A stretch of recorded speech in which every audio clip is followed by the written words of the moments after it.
الله من الشيطان الرجيم بسم الله الرحمن الرحيم طاسين من تلك آيات الكتاب المبين نتلو عليك من نبأ موسى وفرعون بالحق لقوم يؤمنون صدق الله العظيم অনেক ধৈর্য পরিচয় আপনারা দিয়েছেন। আমি আশা করিনি যে আপনারা এতটা ধৈর্য পরিচয় দিতে পারবেন এবং আমার জানা ছিল যে আজকের অনুষ্ঠান শুধু 6টা পর্যন্ত চলবে। এখন এই অনুষ্ঠান অলরেডি 8টা পেরিয়ে গেছে এবং আমি আরো আবির্ভূত হয়েছি এবং আমি আসলে কৃতজ্ঞতার কোনো ভাষা আমার কাছে নেই যে আমাদের হেফাজতের আমির হেফাজত আল্লামা হযরত মুহিবুল্লাহ বাবুর পরে যিনি বাংলাদেশে আমাদের সবচেয়ে বড় যিনি আমাদের অভিভাবক হযরত আল্লামা শেখ আব্দুল হামিদ মুহিবুল হাফিজাহুল্লাহ তাআলা, যিনি কারাগারে আমাদের মুসলিমদেরকে যিনি সান্ত্বনার বাণী পাঠাতেন কারাগার অফিসারদের মাধ্যমে বা কখনো তাদের সাথে পরিবার যোগাযোগের মাধ্যমে সরাসরি তিনি সান্ত্বনা দিয়ে রাখতেন, যেগুলো তার অফলাইনের যে মেহনতগুলো সম্পর্কে আপনাদের অনেকে জানা নাই।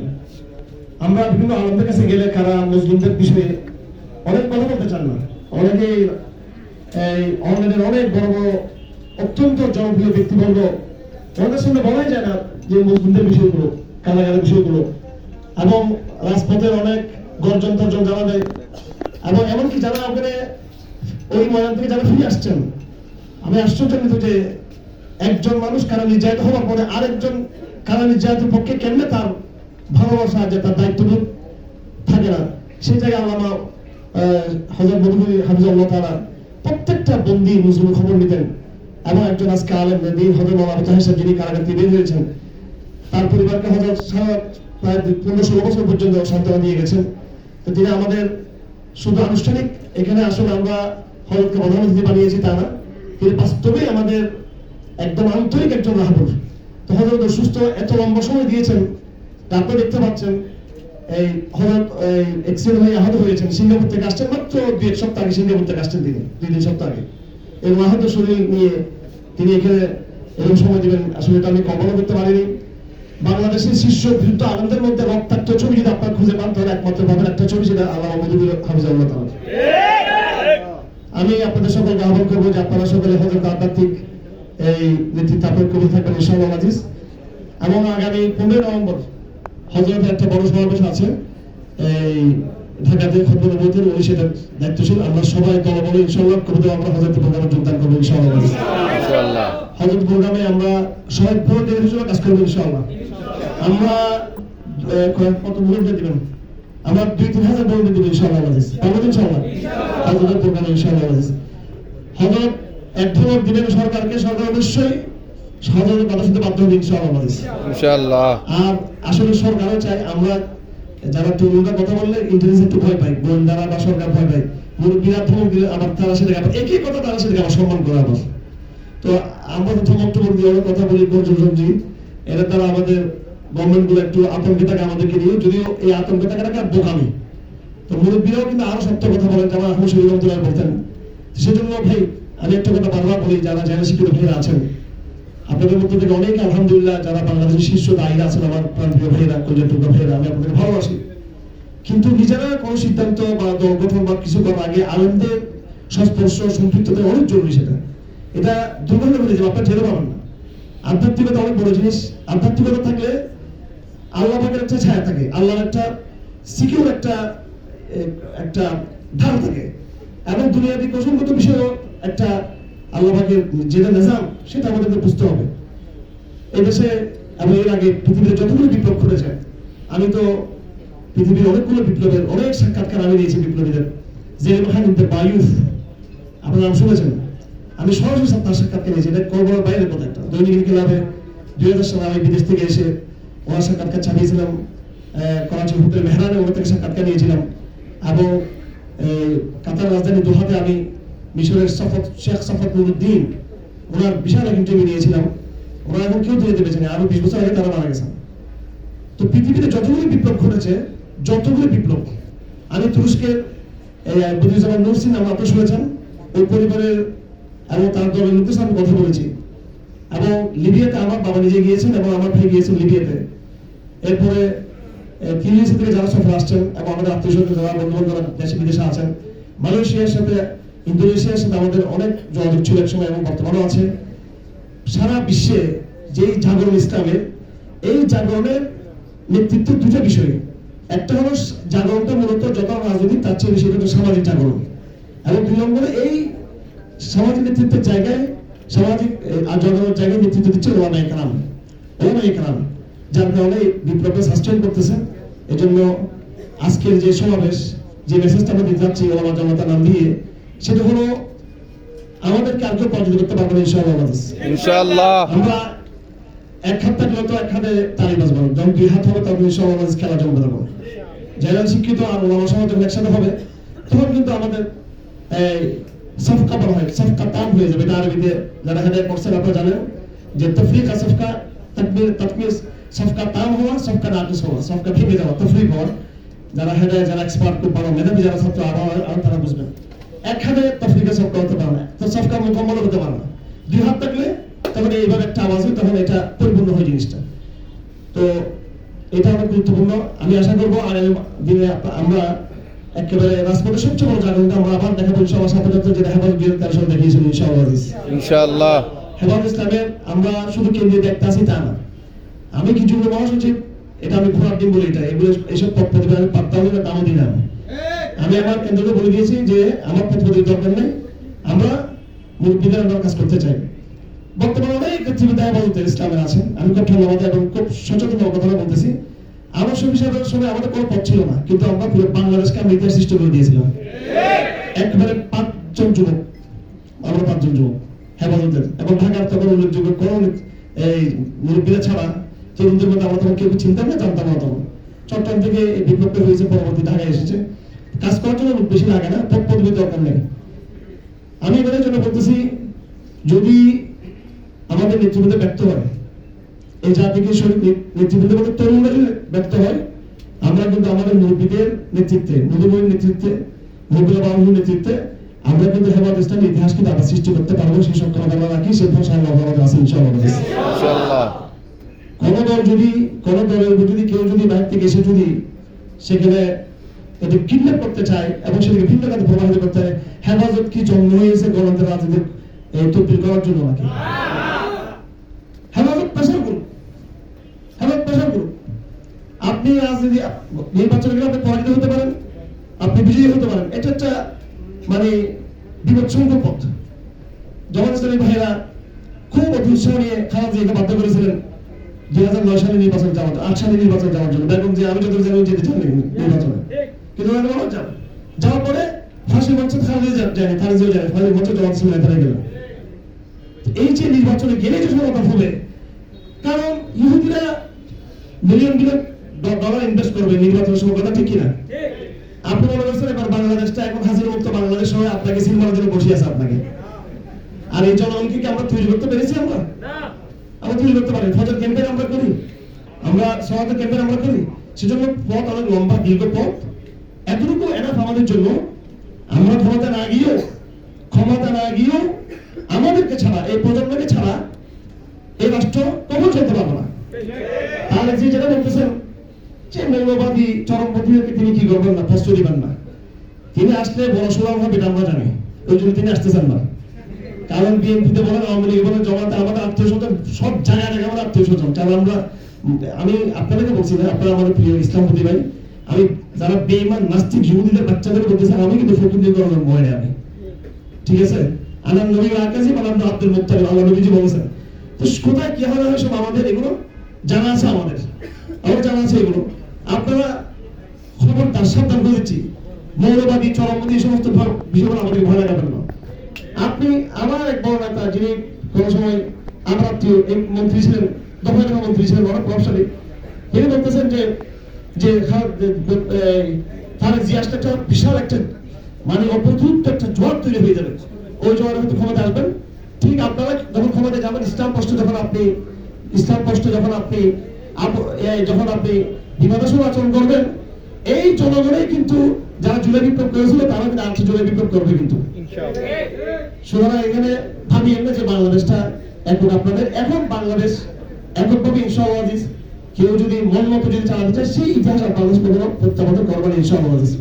আমার ভাইরা, আসলে কতটা ভূমিকা লম্বা হয়ে গেল, আমি 2-3টা পয়েন্ট আজকে আমরা শেষ করে দেবো। হযরত খুব অসুস্থ, আমাকে আরো আধা ঘন্টা আগে সিগন্যাল দিয়েছেন যে হুজুর কষ্ট হচ্ছে, বিরোধ বন্ধ নিতে চাই না। এবং আমাদের কোরআনের পাখি, যা কোরআনের সুর, পুরো কারাগারে কাল দ্রুত করেছিল হজরত মাওলানা কাজী ইব্রাহিম হাফিজাহুল্লাহ তাআলা। আমরা ওর তাকওয়ার দিকটা দেখি না।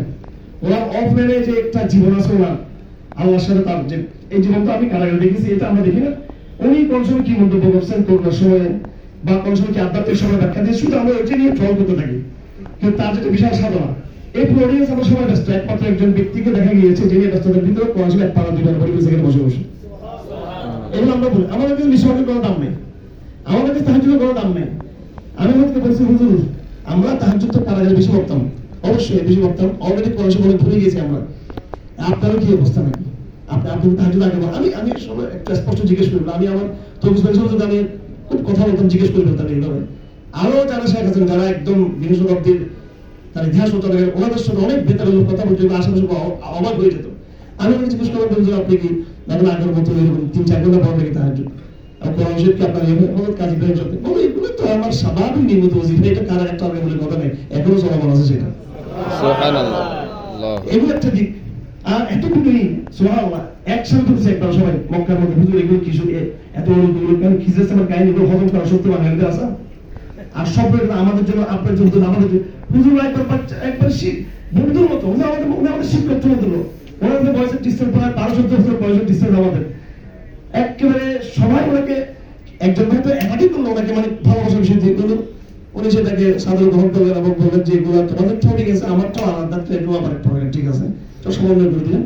যাই হোক, এখানে যাদেরকে আমরা আছি সচেতন ভাবে আছি, ইনশাআল্লাহ ভালো কিছু হবে ইনশাআল্লাহ। বলি আধ্যাত্মিক মেসেজ আল্লাহ পাকের, আধ্যাত্মিক মেসেজ আছে, এটা বুঝতে হবে। স্বপ্ন আছে, আমরা কারাগারে বহু স্বপ্ন দেখেছি, অনেক স্বপ্ন আমরা দেখেছি কারাগারে, যেগুলো পরে বাস্তবায়িত হয়েছে। আমি একদম চট্টগ্রাম কারাগারে পরিষ্কার স্বপ্ন দেখেছি যে বিপ্লব করে আন্দোলন হয়ে, এটা 2022 সালে 2023 সালের শুরুতে দেখছি স্বপ্নটা, বিপ্লব হয়ে আন্দোলনে পুরো বাংলাদেশে জনগণ বিজয় হয়ে হাজিরা পালা গেছে। আমি কারাগারে স্বপ্ন দেখছি, এটা আমি এটা আপনি মনে হয় কল্পনাতেই দেখছি, এটা আমি নিজেই বিশ্বাস করি, 1 বছর বিশ্বাস করি না, এটা আমি ঘুমাইদের কি স্বপ্ন। পরে যখন বের হলাম, ঠিক হাসিনা প্রথম হওয়ার একেবারে পনেরো 7-8 দিন আগে স্বপ্ন দেখলাম যে ভয়ঙ্কর ভূমিকম্প হলে, মানে একবারে বা সবকিছু ইয়ে হয়ে যাচ্ছে, বাংলাদেশ ধ্বংস হয়ে যাচ্ছে। আমরা একটা জীর্ণশীর্ণ ঘরে ছিলাম, ভাঙাচোরা ঘরে, তো ঘরটা কিন্তু ভেঙে পড়তেছে আমার উপরে, কিন্তু সব ধ্বংস হচ্ছে, কিন্তু আমরা যে ঘরে আছি প্রচন্ড ভূমিকম্প, ঘরটা জীর্ণশীর্ণ ভাঙাচোরা ঘর, এমন ভেঙে পড়বে কিন্তু ঘরটা ভাঙতেছে। তো এইভাবে ভূমিকম্প আসবে, আমাদের কিস্তি ভাঙাচোরা, জোয়ার আসবে, এই কিস্তি ডুববে না ইনশাআল্লাহ। আল্লাহ পাক আমাদেরকে আমাদের নবীজিকে দুনিয়া থেকে উঠিয়ে নিয়েছেন 1400 বছর আগে, কিন্তু নবীজি মাধ্যমে একটা যে দিয়ে গেছে আমাদেরকে, সেটা আপনারা জানেন, বলতে পারবেন সেটা কি? কিতাবুল্লাহ সুন্নাত রাসূল আছে, সেটা আছে। আরটা কি দিয়ে গেছেন? নবীর একটা অংশ, সত্য স্বপ্ন। যত দাজ্জালের জামানার কাছে আছে হবে, ইজা তাকারাবা জামান তাকাদুল উলুম তাসদুক, যখন জামানা যত নিকটবর্তী হবে, কিয়ামতের দিনে যাবে, মুসলমানদের শব্দগুলো সত্য হয়ে থাকবে। অনেক মুবাশশারাত আছে আলহামদুলিল্লাহ, এগুলো একটা ফেলে দেওয়ার মতো না। এই মুবাশশারাতগুলো আমাদের হযরত মাওলানা মদিপুর সাহেব হাফিজাহুল্লাহ তাআলা ওনারা এগুলো বুঝেন, এগুলো বলেন না। এবং ডক্টর কাজী ইব্রাহিম সাহেব, উনি আপনাদের ভয়ে আজকে আধ্যাত্মিক জগতে হয়তো জান নাই, মনে অনেক আরো আধ্যাত্মিক মেসেজ চলে কিন্তু আজকে বাঙালিগুলো হজম করার শক্তি নেই, হজম করার শক্তি ট্রলবাদের শক্তি। যারা ট্রল করে তাদের পকেটে কি মিসওয়াক আছে? যারা ট্রল করে তাদের হাতে কি কোরআন আছে? খালি ট্রল। মানুষকে সামগ্রিক মূল্যায়ন করতে হবে। আমাকে নিয়ে সব ট্রল করতেছে যে আপনিও পাগল হয়ে গেছেন, বড় সাথে সাথে বলে, মানে কি একটা অবস্থা। আমি বিচার দিচ্ছি আল্লাহর কাছে আপনাদের নামে যে মানে আমরা একসাথে আধ্যাত্মিক শুরু হয়ে গেছে। আমি কেন মদিপুর সাহেব হুজুরকে আমি কোনো বৃত্তীয় সপ্তাহে আমি হুজুরকে আমি আসিনি। আমি চট্টগ্রামের লোক, চট্টগ্রামে আমার বাবা তো একজন মুরব্বী, আমার বাবার বয়স হয়তো মদিপুর হুজুরের বয়স হচ্ছে হয়তো আমার বাবার বয়স কম বা মনে হয়তো বেশি হয়ে গেলে, হ্যাঁ আমার ঘরে তো আমার বয়স্ক মুরব্বী আছে, পড়িয়াতে আছে, হাঁটাইতে আছে, হ্যাঁ বাবার ঘরে আছে। আমি হজরতের মধ্যে দেখছি অন্তরে একটা নূর দেখছি, মদিপুর বিষয়ের মধ্যে সাদা, অন্তরটা একবার সাদা ফ্রেশ, মনে বিদ্বেষ হিংসা কিচ্ছু নজর দেখবেন। তো এরকম যদি লিডারশিপ হওয়ার পরে যদি আপনারা যদি তার সাথে ঐক্যবদ্ধ না হন, তাহলে কখন হবে? ব্যক্তিগত বিষয়টা উদ্যোগ থাকে, সেটা ভিন্ন বিষয়, কিন্তু সামগ্রিকভাবে আমাদের এই বিষয় বুঝতে হবে। যাই হোক, আমি আসলে কথা দীর্ঘায়িত করে ফেলছি। আলহামদুলিল্লাহ, আমি আপনাদের যে উৎসাহ দেখতেছি, আমি তো মনে করছি অডিয়েন্সটা 5টা বাজে ভেঙে যাবে, 5টা বাজে ভাঙে নাই, তো মনে করছি যে এটা 6:30টার দিকে এসার সময় ভেঙে যাবে, এটা মনে করছি আমি। এখন সেটাও ভাঙে নাই, আলহামদুলিল্লাহ 8টা বাজে এখনো ভাঙেনি অডিয়েন্স। তার মানে আমাদের অডিয়েন্স এটা ওই যে বিএনপি আর আওয়ামী লীগ মার্কা অডিয়েন্সটা আমাদের এটা। এমনকি আমি বাচ্চাদের বলছি আমাদের ইসলামী দল হচ্ছে এই অডিয়েন্সটা আমাদের আরো বিশুদ্ধবাদী। মানে আমার মনে হয় যে থাকতে বললে হুজুর অসুস্থ না থাকলে আমার এখন তো সবাই এখন তো একটা কর্মশালা চলবে, রাত 12টা পর্যন্ত সব থেকে যাবে কিনা আমার মনে হচ্ছে। আমাদেরকে বিরিয়ানির প্যাকেটও দিতে হবে না, থাকে এইরকম দিন তৈরি করতে হবে ইনশাআল্লাহ। আপনার প্রত্যেকে গিয়ে ফিরে যাবেন, একজন এখান থেকে ফিরে যাবেন তলহা হয়ে, জুবাইর হয়ে, খালিদ হয়ে ইনশাআল্লাহ, এবং আমাদের জমা হয়ে আপনারা ফিরে যাবেন ইনশাআল্লাহ। আপনাদের হাতেই বাবরি মসজিদ আবার বিজয় হবে ইনশাআল্লাহ। আপনাদের বয়স কম, আপনারা আমাদের বয়স বিষয় হয়ে গেছে, আপনাদের বয়স কম, আপনারা অন্তত হিন্দুস্তানের জীবদ্দশা, আপনাদের জীবদ্দশায় তার 3 বার 1 বার তার আপনাদের হাতে চলে আসবে সেটা আরো পরবর্তী সময় আপনাদের প্রথমে হাত ধরে চলে আসবে আমার ভাইরা। আমি বাস যে 3-4টা মেসেজ আমি লিখিত করেছি, এগুলো দিয়ে আমি কথা শেষ করতেছি। এগুলো আমার একটা ভূমিকা ছিল, একটা উর্দুতে কথা আছে, তামান্না মুখতাসার স্মৃতি মাগার তামহিদ কোরআনি, যে আমার বলার আশা ছিল, প্রেমের ভাষা ছিল খুব অল্প, কিন্তু তোমার সাথে আমি অনেক দীর্ঘ ভূমিকা রেখেছি। এখন আমার মূল মেসেজটা দিয়ে আমি মূল মেসেজটা হলো ভাইরা আমার আমি হযরতের কাছে আবার ক্ষমা চাচ্ছি, আসলে হযরত ভাইয়ের বিরক্ত না হন, আমি খুব দ্রুত শেষ করার চেষ্টা করবো ইনশাআল্লাহ। এবার আপনারা একটু ঠান্ডা মাথায় মেসেজ করেন, আমি বড় বক্তব্য করবো। আলহামদুলিল্লাহ আমাদের হযরত মাওলানা তৌহিদের মুআজ্জিম হযরত জসিমউদ্দিন হাফিজাহুল্লাহ তাআলা ঐতিহাসিক যে আন্তর্জাতিক আজকে ভাষণ দিয়েছেন, এটা একটা ঐতিহাসিক ভাষণ, কিন্তু আজকে প্রেক্ষাপটে এই ভাষণটা একটা ঐতিহাসিক ভাষণ, কারণ এই ইন্টারিম গভর্নমেন্টকে একটু থামানো দরকার, কিন্তু ওনাকে একটু মেসেজ দেওয়া দরকার। আর আমরা বারবার বলছি আমরা সবাইকে সহযোগিতা করতে চাই, ইন্টারিমকে সহযোগিতা করতে চাই, বিশেষ করে বাংলাদেশ সেনাবাহিনীর যে ভূমিকা ছিল, বিগত আন্দোলনের সেনাবাহিনীর তরুণদের যে ভূমিকা ছিল, এগুলো আমি বারবার বলি, ওনাদের ভূমিকা এবং অফিসারদের মধ্যে অনেককে আমরা চিনি। আমি তো বলে দিচ্ছি চট্টগ্রামে যিনি জিওসি এবং আরো বিভিন্ন ডিভিশনাল জিওসি যারা ছিলেন, আমরা অনেক পরে জানতে পারছি যে আন্দোলনে তারা কিন্তু সক্রিয় তার ভূমিকা রেখেছিলেন। ওই শক্তিটা আধিপত্যবাদ বিরোধী শক্তি এখনো আছে সেটা বাংলাদেশে।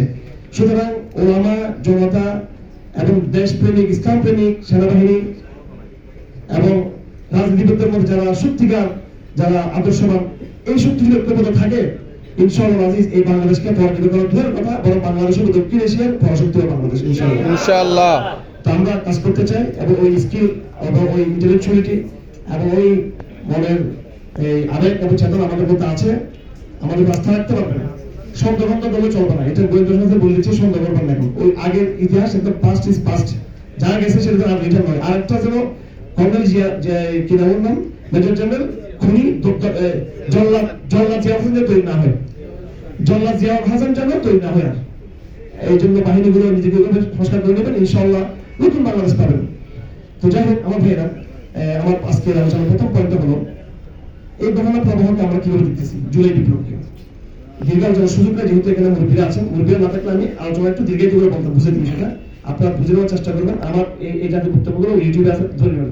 প্রথম পয়েন্ট, কোরআনিক পার্সপেক্টিভ থেকে এই বিপ্লবটাকে দেখতে হবে। এখানে অনেক বিজ্ঞ সাংবাদিক আছেন, বুদ্ধিজীবীরা আছেন, আমার চেয়ে যারা পড়ালেখা বেশি করেছেন, পলিটিক্যাল সায়েন্স এমন ভাই এখানে আছেন, এবং অডিয়েন্স তো শিক্ষিত অডিয়েন্স।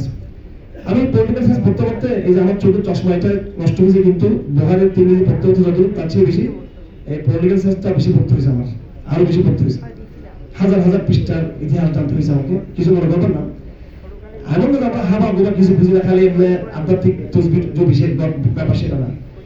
প্রত্যেকটা ঘটনার পিছনে আল্লাহর কুদরতের হাত কিন্তু কাজ করতেছে, প্রত্যেকটা ঘটনার পিছনে। এগুলো আসলে জানি না আমি আপনাদের বুঝাতে পারতেছি কিনা বিষয়গুলো, আমার অডিয়েন্স বা আমাদের শ্রোতারা এগুলো বুঝতেছি কিনা।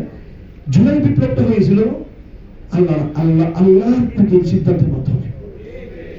সার্জিসকে ডাকুন এখানে নিয়ে আসুন, হাসাদকে ডাকুন, নাহিদকে ডাকুন এখানে, কোরআন হাতে তুলে দিন, তারা বুকে কোরআন নিয়ে বলুক হাসিনার পতনের জন্য তারা আন্দোলন করছে, তারা বলুক এটা কোনো প্ল্যান ছিল না। এবং তাদের অতীতের অনেক ভিডিও বক্তব্য আছে যেখানে হাসিনাকে তারা সব কথা বলতেছে, বঙ্গবন্ধুর পক্ষে কথা বলতেছে, কল্পনা করে নেই।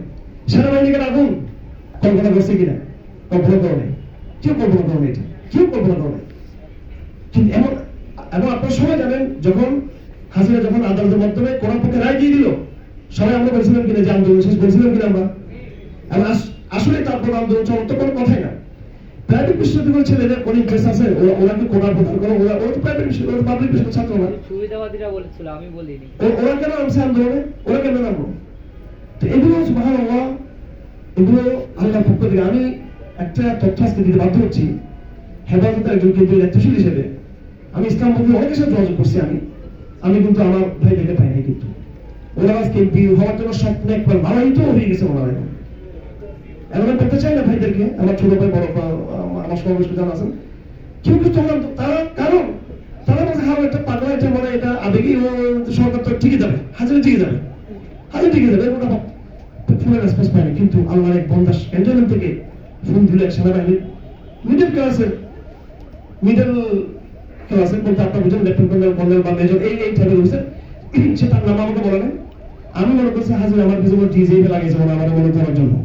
আমি তারা ধরি, কারণ আরো আমি সে পরিচয় দিচ্ছি, আমি ক্যান্ডেলের দিকে বলছি পরিচয়, আর ডাইরেক্ট আমার মোবাইল যেটা রেকর্ড হচ্ছে, আমি তাকে রেসপন্স করি নাই। সে বারবার বলতেছে আপনারা রাজপথে ইয়ে থাকুন, আমরা গুলি চালাবো না, কথা দিচ্ছি। আমি আবার এটা তারা বললাম যে আপনি সরকার পতন করা হবে কি জন্য, ওনার তো অবদান অস্বীকার করা যাবে না, মডেল ভিজিট করছেন, করে স্বীকৃতি দিয়েছেন। আমি তো জানি না হাজিরা লাগাইছি, বুঝতেছিল তারা। তো উনি হতাশ হয়ে বলতেছেন যে আমি শাহাদাত তামান্না লালন করি, আমি আল্লাহু আকবার, আমাকে বিশ্বাস করুন। এবং একটা কথা বলছে বেদনা, এক কথা দুই দিন, আমি একদিন দুই দিন তিন দিন বিশ্বাস করতে পারতেছি এটা। শেষ হয়ে বললেন আপনি আমাকে কখনো আর পাবেন না, আপনি আমাকে কখনো আপনার আমার কথা বলেন, এই নাম্বারটা এখনো আছে। আর তারা অবচারী এখন আর পাচ্ছে না তাকে। এই ব্যক্তি মূল মেসেজটা দিয়েছেন আমাদেরকে, হেফাজতকে, চৌধুরীকে মেসেজটা দিয়েছেন। উনি নিজে বলেছেন যে আমরা চৌধুরীকে দিয়েছি মেসেজটা, আবার আমরুল ইসলাম মধ্যে মেসেজ দেওয়ার চেষ্টা করছেন, এবং অত্যন্ত আশা নিয়ে আমাকে ফোন করেছেন যে এই গভর্নমেন্ট পড়ে যাবে, আল্লাহর রাস্তা আপনারা স্থির থাকুন রাজপথে, কারণ আমরা গুলি চালাবো না। আমরা বললাম আপনাদের অফিসাররা তো গুলি চালাবে, বলে বন্দুক আমাদের হাতে, আমাদের গুলি চলবে না। এরপরে কিন্তু সেনাবাহিনী যারা এলিট, ওনারা কিন্তু চেঞ্জ হয়েছেন কাদের কারণে, এই হ্যাঁ এটা বুঝতে হবে।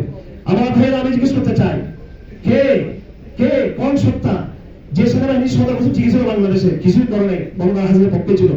এই যুক্ত বিন্দুর অন্তরাস ক্যান্টনমেন্টের ভিতরে, যেখানে আমরা বই নিয়ে শহীদ কুতুব বই নিয়ে ক্যান্টনমেন্টে যাওয়া সম্ভব, বলেন ওখানে কি এই মোটিভেশনাল কোর্স করা সম্ভব, ওখানে কি হামলাদারের সাথে যোগাযোগ করা সম্ভব, জনসূত্র রহমানের সাথে? তাদের অন্তরে কে ঢেলে দিল? আল্লাহ আল্লাহ। এগুলো সার্জিসদেরকে বলুন, আপনারা ডক্টর ইউসুফকে বলুন, এগুলো হাসনাদেরকে বলুন।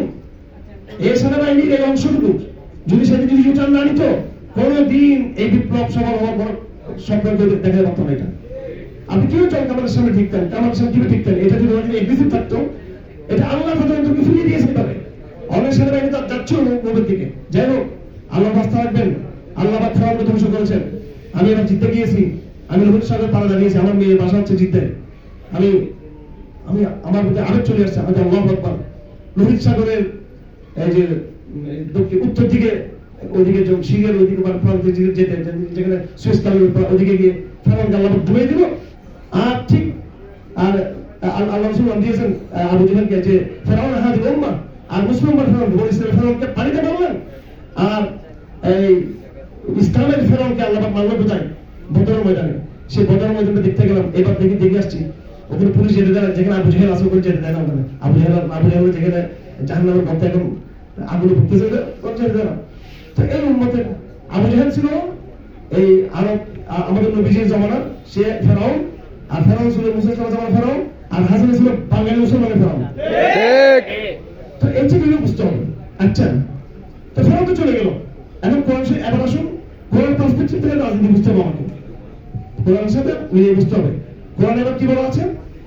কোরআন বলা আছে এবার বলি ইসরায়েলের ونريد أن نمن على الذين استضعفوا ونجعلهم أئمة ونجعلهم الوارثين ونمكن لهم الأرض ونري فرعون وهامان منهم ما يحذرون। আল্লাহ বলেন এবার আমি ক্ষমতা রিপ্লেস করব, এবার ক্ষমতা, এবার পরশুদ্ধি শেষ, এবার নদীর ওপরে চলে গেলেন ফেরাউন মুসা বনি ইসরাইল। আল্লাহ তাদেরকে বলেন এবার তুমি নেতৃত্ব বুঝে নাও, তাওরাত নাও, বাইতুল মুকাদ্দাস নাও, এবার জাতি গ্রহণ করো। বনি ইসরাইল বলল বেয়াদবি, কথা ঠিক কিনা? ঠিক ফেরাউনের পতনোত্তর বনি ইসরাইল যে অমধ্যতার পরিচয় দিয়েছে, আজ বিগত 1 বছরের কারগুজারি হলো এই বাঙালি মুসলমানও ফেরাউন মুক্ত হওয়ার পরে আল্লাহর সাথে ওই অবাধ্যতা শুরু করেছে, এই অবাধ্যতা প্রতিষ্ঠান করেছে। ঠিক। সুতরাং আজকে বলে দিচ্ছি, এই জাতির কপালে দুঃখ লেখা আছে, এখানে দুঃখ লেখা আছে।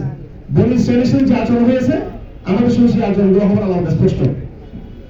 হাসিনা গেছে, সমাজ পুনর্গঠন চিন্তা করুন, শিক্ষা পুনর্গঠন, আইন পুনর্গঠন, শরীরে স্থাপন করা, ধীরে ধীরে ধাপে ধাপে। আমরা বলছি যে এই মুহূর্তে শরীরকে পরিপূর্ণ, কারণ মানুষকে বুঝাতে হবে। দাওয়াতের ক্ষেত্রগুলো ইয়ে করুন, আল্লাহ তাকবীর ধরে তুলুন।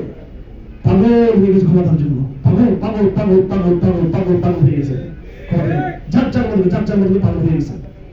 এবং অবাধ্যতা সবকিছু আছে, সব বৈধতা আছে, কিন্তু শুধু ইসলাম নেই, আল্লাহর কথা নেই। এটা বলে একটা জঙ্গিবাদ, মৌলবাদ, এই জুজুগুলো এখন আছে। এবং তার যে কথা, যে রাষ্ট্রবাদ, শুধু তার যে এখনো আবার আক্রমণ। আমি আপনাদের, আমরা কি চাই যে আওয়ামী লীগ আসুক? ক্ষমতা তো বিএনপি যাবে, এবং আসলে আপনারা সেটা তো আমরা বিএনপি ক্ষমতায় এসে যদি ইনসাফ করেছে, আমরা তো খুশি। জামাতের সামনে আসুক, তাদের শক্তি আছে, চরমনে আসুক।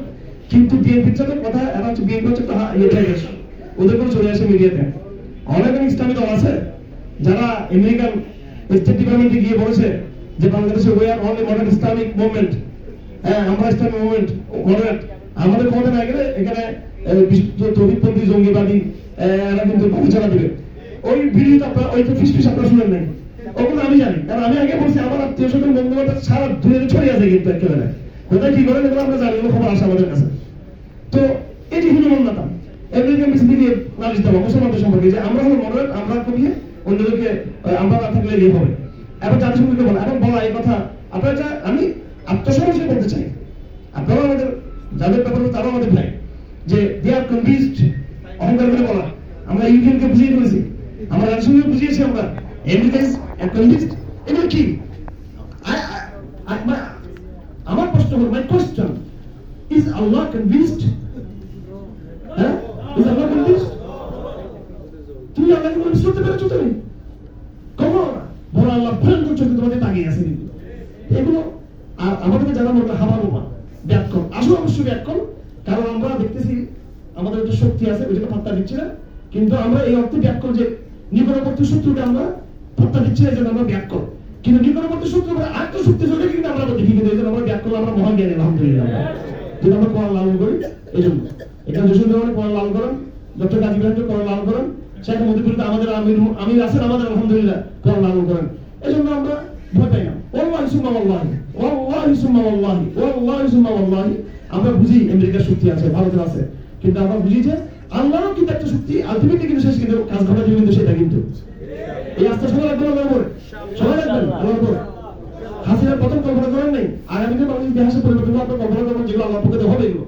এই জন্য এগুলো আল্লাহ পক্ষে আস্থা রাখবেন, বলে আল্লাহ রাগ করলে কিন্তু সবাই কিন্তু ক্ষতিগ্রস্ত হবেন। এই জন্য আল্লাহকে খুশি রাখবেন, কাজগুলো করার চেষ্টা করবেন।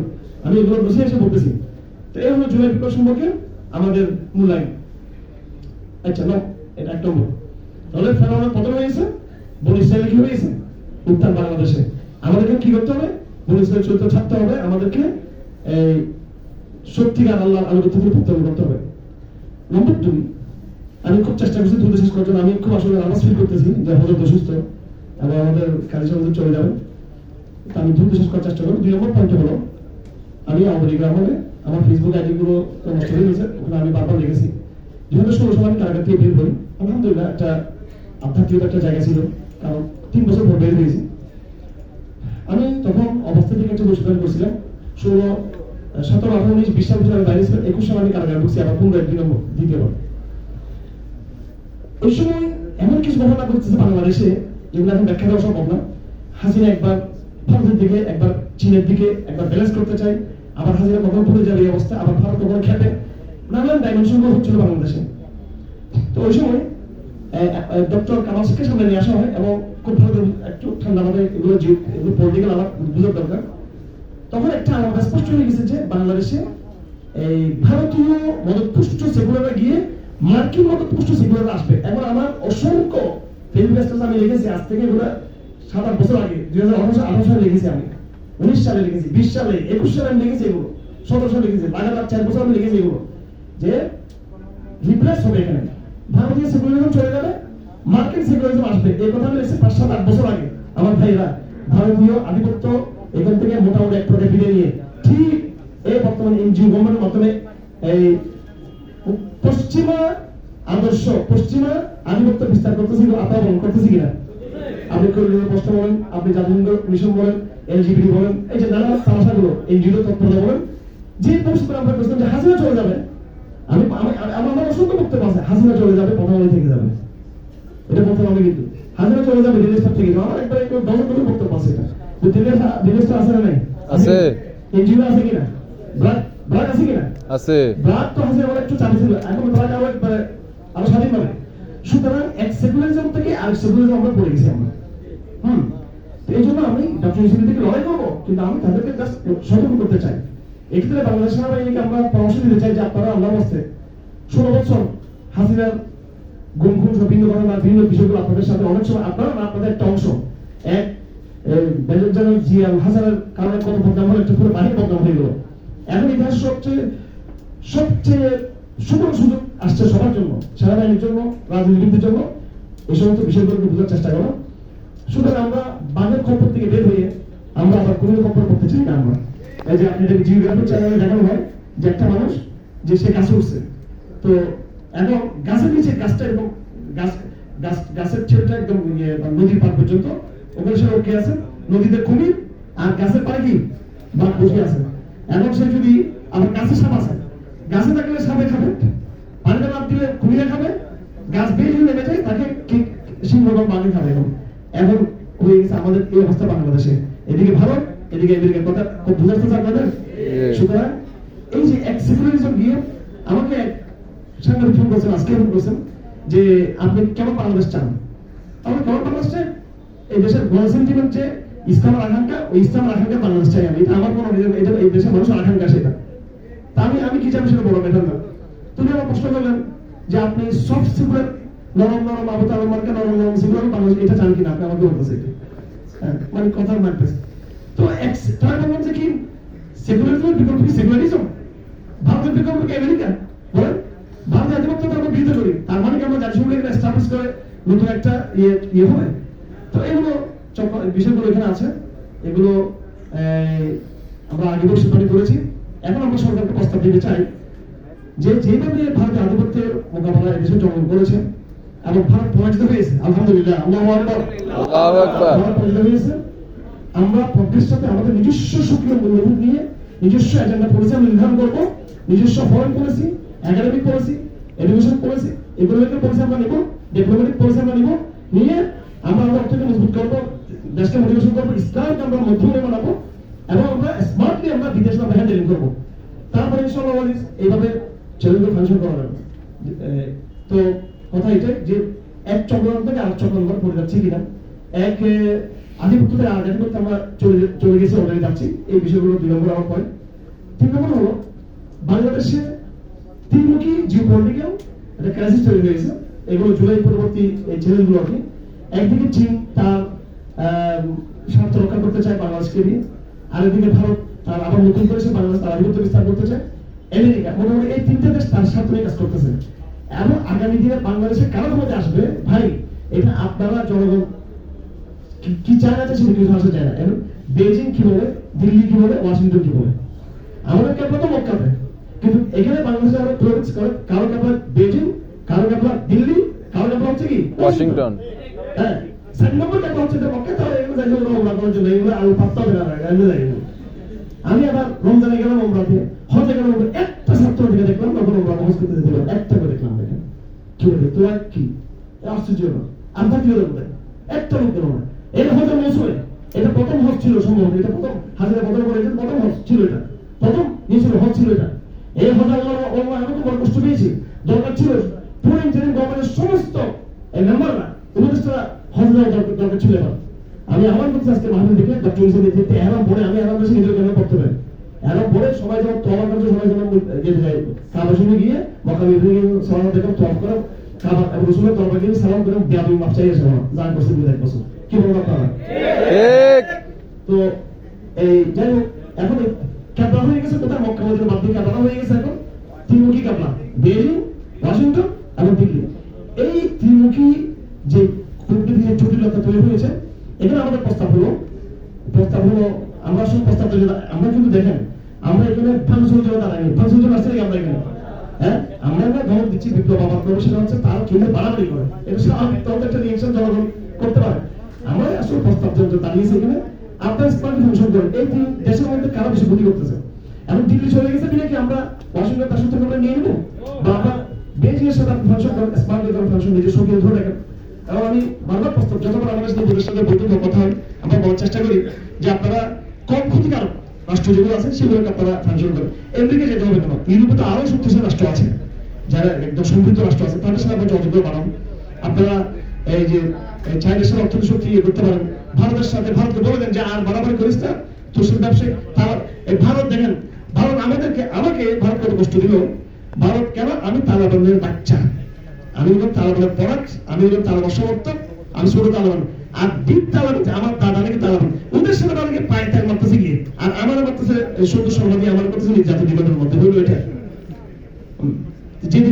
যেদিন ভারত গোয়েন্দা সংস্থা আমাকে জিজ্ঞাসাবাদ করে রিমান্ডে তো আমাকে নিয়ে যাচ্ছে মানে আল্লাহর কুতুর দিকে তখন আমার স্ক্যান বেশ আসলো যে দোহায় কাতারে ভারতীয় উচ্চ প্রতিনিধির সাথে তালাবদ্ধ বৈঠক বলে কি উনি আমার নিচ্ছে তালাবদ্ধের তালাগুলো আমার মারার জন্য সারা রাত নির্যাতন করছে আমার যে তালাবদ্ধ সমস্ত কারাগার আনসার ইসলাম কারাগার হরমুজাত কারাগার জঙ্গিরা কারাগার অথচ স্ক্রিনে দেখা যাচ্ছে যে দিল্লির সাথে তালাবদ্ধের দোহাতে বৈঠক তো শক্তির মানে মানে কি বলে শক্তের ভক্ত আমাদেরকে পাইছে তো ভারত বিভেদ থাকতে হবে তোমাকে পরিষ্কার ডায়লগে আসো কথায় আসো তোমার কথায় আসতে হবে তোমাদের কিন্তু বিজনেস করো আমাদের সাথে ব্যবসা করো আমরা ব্যবন্ধি যেতে চাই আমরা বন্ধুত্বকে আমরা সংস্কৃতি আছে ভারত আসা যাও এরকম কিন্তু এখানে হাসিনা চাপাই দিবা এটা আমরা একটু টেনশন নামাই দিব যত চাপাবা তত টেনশন নামাই দিব আমরা এখন তো শুধু ঢাকাতে নামাজ দিয়েছি পরে দিল্লি নিয়ে শুরু করে দিব আমরা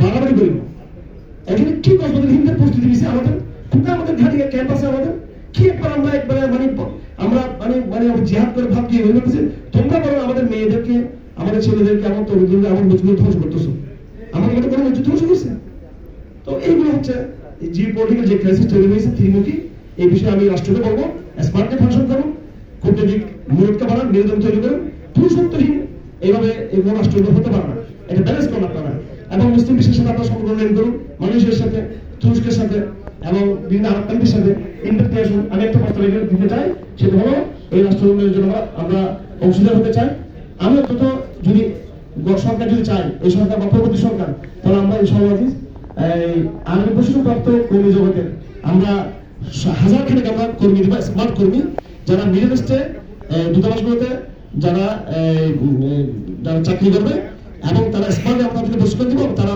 বিপুল পরিমাণে হাজার মিলিয়ন বিলিয়ন টাকা আসতে পারবে ইনশাআল্লাহ। আমরা আশিক চৌধুরীকে দেখছি আশিক প্রেজেন্টেশন আলহামদুলিল্লাহ আশিক চৌধুরী যে আমি চ্যালেঞ্জ করে বলতে চাই আমি একটা হাফেজ ইনশাআল্লাহ আশিক চৌধুরী যে বিনিয়োগ দিচ্ছে তার চেয়ে 10 গুণ বিনিয়োগ আমরা দিতে পারবো ইনশাআল্লাহ। ওই স্মার্ট আরবি আমাদের জানা আছে আমাদের প্রজন্মের আমরা পুরো প্রজন্মকে আমরা ইউটিলাইজ করবো ইনশাআল্লাহ। আবার সেটা কি হ্যান্ডেল করতে হবে সেটা আমরা সুযোগ দিলে আমরা আমাদের স্কিল দেখাতে পারবো। আপনি সুযোগ দিবেন না বলে এটা তো আবার একজন কি বলে বাসন আবার আলাদা হলে বলে ওদের বিচ্ছিন্ন হয়ে গেছে আবার মানে দুটো দোষ আমাদের সব দোষ। এবার দেখেন আমরা রাষ্ট্র আমাদেরকে দিয়ে দেখেন আবার কি করা যায় যাই হোক। তো এই স্মার্টলি আপনারা এই রাষ্ট্রকে বলতে চাই যে ক্রাইসিস তৈরি হয়েছে এখন 3টা রাষ্ট্রের চাপ বেড়ে গেছে আমেরিকার চাপ দিল্লির চাপ আগে ছিল ওদের একটু কিছুটা গিয়ে এখন বেজিংয়ের চাপ এগুলো কি রাষ্ট্রের উচিত এগুলো ভালোভাবে ভাষণ করা। 4 নম্বর কথা আপনাদের আমাদের কাজ কি শরীয়ত প্রতিষ্ঠা করা এই মুহূর্তে এটা আমি জিজ্ঞেস করতে চাই আপনাদেরকে দেখেন আর না বললে ইমান থাকবে না এটা নিয়তের ব্যাপার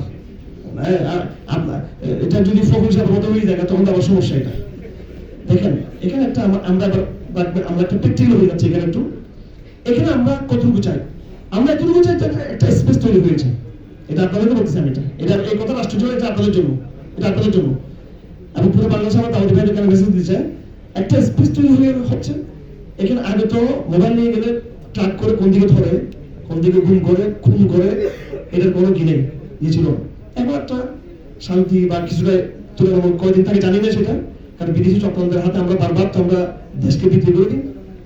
এখানে আমরা দাওয়া থাকবো কিসের উপর থাকবো এই জাতি এই জনগণ এখানকার এলিট ক্লাস এখানকার এই সোসাইটি এখানকার সুশীল সমাজ এখানকার মিলিটারি এখানকার ব্যুরোক্রেসি হ্যাঁ, এবং এখানকার সাধারণ জনগণ, এখানকার নারী সমাজ, শিক্ষিত নারী সমাজ, এখনো তারা শরীয়তকে বাস্তবায়ন করার ওই যে আসে নাই, শরীয়তের পিপাসা তৈরি করার জন্য, শরীয়তকে চালার জন্য আমরা হারে গণদাওয়াত চালাতে হবে এখন আমাদেরকে, গণদাওয়াত। এবং এই গণদাওয়াতের একেবারে সেন্টার পয়েন্ট হবে ইউনিভার্সিটি, কলেজ, বিশ্ববিদ্যালয়গুলো, এবং ঢাকাতে ব্যাপক স্মার্ট বড় বড় এগুলো হওয়া দরকার, আলোচনাগুলো হওয়া দরকার। আমাদের মূলধারে আসতে হবে এবং মিডিয়াকে বলতে হবে যেন ইসলাম বক্তব্যগুলোকে যেন অবশ্যই খুব বেশি করে তারা নিয়ে আসে। এই জন্য আমরা এখন থাকবো কি শরীয়তের ভূমিকা স্বরূপ দাওয়া। এখন আমাদের কাছে এখন দাওয়া। দেখুন আপনারা স্লোগান দেন, হয়তো শরীয়ত নয়তো শাহাদাত, এগুলো হচ্ছে আবেগের স্লোগান দিচ্ছেন, ঠিক আছে, এটা দিতে হবে এটা, কিন্তু আসলে এজেন্ডা করতে নেই। কেউ কিন্তু আমরা দাওয়াত কাজ করতেছেন না, সিলেবাস পড়তেছেন না কেউ। ফজর নামাজ পড়ুন কিন্তু সব দোয়া যায়, মোবাইল নিয়ে আমরা ব্যস্ত আছি। এই মোবাইল থেকে থেকে ফ্যান্টাসি করে শরীয়ত করলে এগুলো তো আপনি নিঃস্বার্থে করেন না, সুন্নত করলে তো শরীয়ত করতে কাজ যাবেন আপনি। এই জন্য এখন যেটা প্রশ্ন ছিল দাওয়া, ইনশাআল্লাহ আজিজ, এই দাওয়া যদি আমরা যদি কয়েক বছর লাগাতার করে যাই, এই শরীয়ত একটা বিকশিত হবে, শরীয়তের একটা বিপ্লব করে দেবে ইনশাআল্লাহ আজিজ। এর জন্য আপনারা কাজ করতে তৈরি আছেন আপনারা সবাই ইনশাআল্লাহ। আপনারা আগামীতে ঢাকাতে গণহার আমরা এখানে দিন ব্যাপক কর্মশালা করবো ইনশাআল্লাহ, বিষয়ভিত্তিক একদম মূল ভিত্তিক প্রেজেন্টেশন হবে। এই যে কি বলে এটাকে প্রজেক্ট দিয়ে আপনাদেরকে আমরা এক একটা সাবজেক্টে আমরা ইনশাআল্লাহ আলোচনা করবো ইনশাআল্লাহ। নিজেদেরকে প্রশিক্ষিত করুন আর প্রত্যেকটা কলেজ দাওয়াত ছড়িয়ে দেন। আমি আবার বলতে চাই, আমাদের রাজনৈতিক দলগুলো ক্ষমতা চায়, আমি এটাকে মোটেও ইসলাম বিজয়ের বড় বড় কিছু মনে করি না।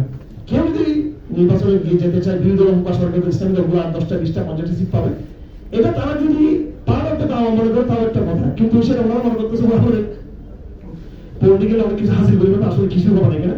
এই জন্য আমরা আপাতত আমাদের দাওয়ার জায়গা থেকে জাতিকে মোটিভেশন করি, জাতিকে মোটিভেশন করবো। এখন আমাদের কাছে মোটিভেশন, আমাদের কাছে শুধু নিজের ডেডিকেশন নেওয়া, আমাদের কাছে দাওয়া দেওয়া, সিলেবাসটা পড়ানো এবং নির্ঘুম রাত দিন এরপর আমরা সমাজ একটা জাগরণ তৈরি করা ইনশাআল্লাহ আজিজ। এই কাজটা করে দাওয়ার স্টেজ হয়ে গেলে পরবর্তী প্রজন্মের সরাসরি প্রতিষ্ঠা কারণ তারা এই সংগ্রাম তারা লিপ্ত হবে ইনশাআল্লাহ আজিজ। সেই ক্ষেত্রে বাধা আসলে তারা সেটা মোকাবেলা করতে পারবে ইনশাআল্লাহ আজিজ। তো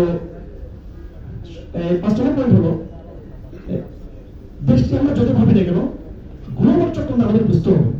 আমাদের একটা দায়িত্ব আছে, ন্যাশনাল দায়িত্ব, জাতীয় দায়িত্ব, কিন্তু একটা গ্লোবাল দায়িত্ব আছে ভাই, আছে কি নাই? বাইতুল মুকাদ্দাস কাদের?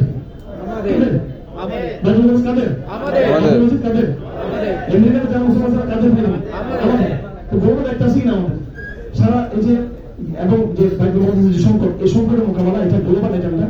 আপনার বাংলাদেশে যেটা হচ্ছে, আমি আপনার কেউ তো অধৈর্য হবেন না, আমি এই সর্বোচ্চ 5 মিনিট আমার শেষ করে দিচ্ছি ইনশাআল্লাহ, কেউ অধৈর্য হবেন না, 4 থেকে 5 মিনিট শেষ করে দিচ্ছি ইনশাআল্লাহ। বাংলাদেশে যে ক্রাইসিসটা আসলে দেখেন, হাসিনা ঠিক ছিল কি যুবলীগের গুন্ডামি যারা ঠিক ছিল হাসিনা, একটু কথা বলা আপনার সবাই, হাসিনা কি যুবলীগ ঠিক রাখছিল? ছাত্রলীগ ঠিক রাখছিল? যুবলীগ ছাত্রলীগ আমি পিড়িয়েছি আমি এগুলো, ঠিক আছে? আমার গায়ে একটু যুবলীগ ছাত্রলীগ হাত দিতে পারবে, আমার মানুষ হচ্ছে রায় পুলিশ থেকে দেখি সময় তারা ইন্টারভিউ মারছে আমাকে, এরা আমাকে বাজির মতো পড়ে গেছে, এইগুলো তো আমি বলতাম না। আসলে যে গ্লোবাল শক্তি হাসিনার পক্ষে ছিল, ঠিক আছে, সেটা হচ্ছে একটা ভারত। আর আমেরিকা কি বলছিল? আমেরিকাকে ভারত বলছে যে বড় ভাই আমি ছোট বেশি এটা দেখতেছে, তুমি এদিকে মাথা যাবে, আমি দেখতেছি আর চীন বলতেছে তুই টুকটাক কর, আমি আমার ব্যবসাটা করি। মানে 3 জন দর্শন করছে আমাদের সবাই মিলে, আমেরিকা দর্শন করছে, ভারতে করছে, আর কি চীন দর্শন। আমি এখানে একটা কথা বলি, এখানে ওই একটা গরিবের সুন্দরী বলা যায়, তো ভারত ছিল, হাসিনা ছিল গরিবের সুন্দরী, ভারত ছিল গরিব, ভারত আসলে টাকা, ভারত তো চীনের মতো টাকা নেই, আমেরিকার টাকা নেই, আর এটা ছিল আমাদের কেমন ছিল সুন্দরী বউ। এখন সুন্দরী বলতে টাকা দিতে পারে না, বলতে চলে যাবে, তো বলছে ঠিক আছে তুমি এলাকার বড় ভাইয়ের কাছে গিয়ে যাপন করি, ওখান থেকে কিছু টাকা নিয়ে এখন জামা দিতে পারো 5,000 টাকা, এলাকার বড় ভাই দর্শক সে দিতে পারে 20,000 টাকা। চীনের টাকা নিতে হাসিনা, চীন থেকে টাকা নিত, চীনে ছিল ব্যবসায়িক স্বার্থ, অর্থনৈতিক স্বার্থ, আর এদিকে ভারতের ছিল, ভারতের বউ ছিল বাংলাদেশ। এগুলো উদাহরণগুলো দেখতে খুব খারাপ দেখা যায়, কিন্তু বাস্তবে এটা ছিল। নাহলে চীন আর ভারত মুখোমুখি, চীন আর ভারত মুখোমুখি, কিন্তু হাসিনা প্রশ্নে চীন ভারত কিন্তু এক ছিল, কিন্তু কথা ঠিক কিনা? আশ্চর্য মানে হাসিনা আর হাসিনার কূটনৈতিক শক্তি দেখেন আপনি, তার রাষ্ট্র পরিচালনা, তার দক্ষতা দেখেন আপনি, এটা তার দক্ষতা, সে ম্যানেজ করছে এগিয়েছে চীনকে, এগিয়েছে আবার কাকে ম্যানেজ করছে, আবার ভারতকে ম্যানেজ করছে সে।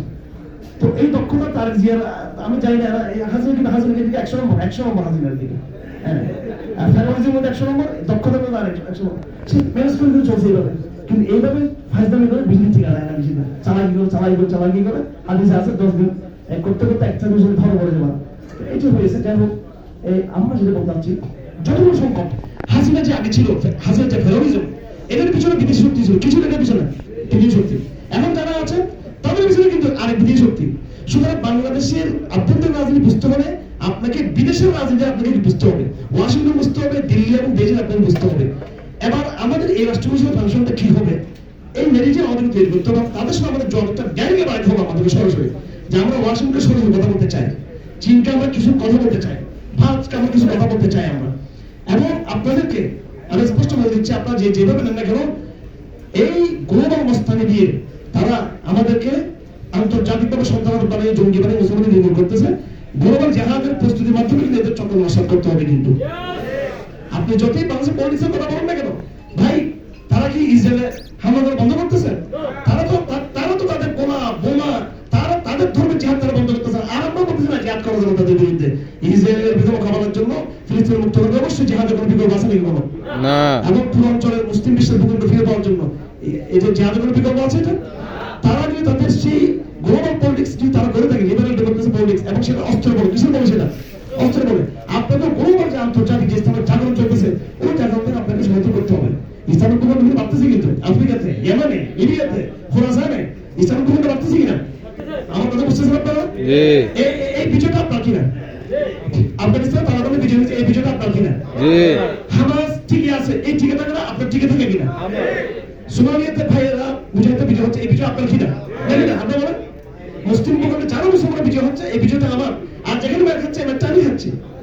এই বিষয়টা, এই কনসেপশন দেখতে হবে। আমরা কি বাংলাদেশ থেকে আমরা বিশ্ব, আমরা কি গোষ্ঠী দেশ থেকে আমরা উম্মাহ। আমাদের রাজনীতি বোঝার জন্য এই পয়েন্টটা একটু মনে রাখতে, 5 নম্বর পয়েন্ট। তারপরে 7 নম্বর পয়েন্ট হলো, আপনারা শুধু আনুষ্ঠানিকতা ইয়ে না থেকে আপনাদের কিছু কাজের মধ্যে আসতে হবে, কিছু দাওয়াতি কাজ আসতে হবে এবং মোটিভেশনাল কাজ আসতে হবে। আগামী দিনে আপনাদের কিছু সমস্ত কর্মসূচি আমরা দিব, এগুলো আপনারা চেষ্টা করবেন। আমি একটা ব্যাখ্যা দিয়ে দিই, ওর মধ্যে আমাদের পরিচয় আসলে এটা কোনো আমাদের পরিচিতি না, এটা হলো রাজপথে আমাদের মেসেজ পৌঁছানোর জন্য জাস্ট প্ল্যাটফর্ম। আমাদের কোনো দল নেই, আমরা হচ্ছে আল্লাহর দল। আবার আল্লাহর দল আমার আত্মসংগঠন যাবে, ওইটা না, আবার এটা আমরা ওই আল্লাহর দল আত্মসংগঠন, ওইটা না, মানে হিজবুল্লাহ, কোরআন যে হিজব, আবার হিজবুল্লাহ একটা আছে, আর এগুলো সমস্যা। বাংলা বললে বাংলাদেশ সংগঠন জিজেটা হাদিসের কাছে, আর হিজবুল্লাহ বলে শিয়াদের সংগঠন হয়ে যাচ্ছে। আমি কি বলতাম এখন? কোরআনিক হিজবুল্লাহ কি, আমরা নাম কি? Quranic Hezbollah. এখানে নামটা কি জন্য আসছে? নাম আসছে বলে এটা একটা প্ল্যাটফর্ম লাগে যেহেতু রাজপথে, সেই জন্য। আর আমরা দাওয়া মুভমেন্ট নামে আমরা মোটিভেশনাল কিছু আমরা স্পিচ দেবো, কিছু সিলেবাসের চর্চা করবো, এটা হবে। আর দ্বারা আমাদের আছে, সেটা সারা বাংলাদেশে করার চেষ্টা করবো। আর ইনশাআল্লাহ বিশুদ্ধবাদী তৈরিতে যারা আছে, এদের মধ্যে কোনো ঐক্য হবে না ইনশাআল্লাহ। যারা যে ব্যানারে করুক, পরস্পরকে আমরা সহযোগিতা করবো ইনশাআল্লাহ। ঐক্যবদ্ধ আমরা থাকার চেষ্টা করবো। কিছু বিষয় এখানে এসেছে, ইন্টারনাল আমি অনেক প্রশ্ন করেছিলাম আমাদেরকে। তো আমার পক্ষে আমার বক্তব্য এবং অবস্থান স্পষ্ট যে আমি সফর করার শক্তি আমার আছে, ক্ষমা করার শক্তি আমার আছে, এবং আমি যে কোনো মূল্য আমি কিন্তু ঐক্যের পক্ষে, কিন্তু সমন্বয়ের পক্ষে। হেফাজত ইসলামের অনেক কিছু হচ্ছে আমাদের সাথে, এগুলো তো আমাদের বড় ভাইয়ের আসে, অনেক কথা বলে গেলেন, ঠিক আছে। তো হেফাজতের প্রতিষ্ঠাতা সদস্য ছিলাম আমরা, কিন্তু আমরা নিজের ঘরে অনেক সময় মেহমানরা আসে দেখেছি, তো মেহমানদের কথা শুরু হচ্ছে কিছুদিন মেহমানদের নিজেদের আপন মনে সমস্যা নেই। এটা তো ধৈর্যের মাধ্যমে ইনশাআল্লাহ আমরা আমাদের বিজয় নিয়ে আসবো সর্বদা ইনশাআল্লাহ। মানে আমরা আমাদের কোনো আচরণে আমাদের ভিতরে যদি অসদাচরণ করা হয়, আমরা ঐক্য তৈরি করবো ইনশাআল্লাহ। আমরা ক্ষুদ্র স্বার্থে আমরা ঐক্য তৈরি করবো না। এই কয়েকটা মেসেজ আপনাদের সকলের প্রতি। আমি বলার দীর্ঘায়িত করছি, ক্ষমা করবেন। আপনাদের এই মুহূর্তে শেষ পর্যায়ে আমাদের হুজুর আল্লামা হাজর আল্লামা আব্দুল মতিউর হাফিজাল্লাহ কথা রাখবেন। এর মাধ্যমে আমাদের আজকে আলোচনা শেষ হবে। যদি আরেকজন কথা বলতে পারেন, আমি দীর্ঘায়িত ক্ষমা হচ্ছে। সুবহানাল্লাহি ওয়া বিহামদিহি, আশহাদু আল্লা ইলাহা ইল্লা আনতা, আস্তাগফিরুকা ওয়া আতুবু ইলাইহি। আসসালামু আলাইকুম ওয়া রাহমাতুল্লাহি ওয়া বারাকাতুহু।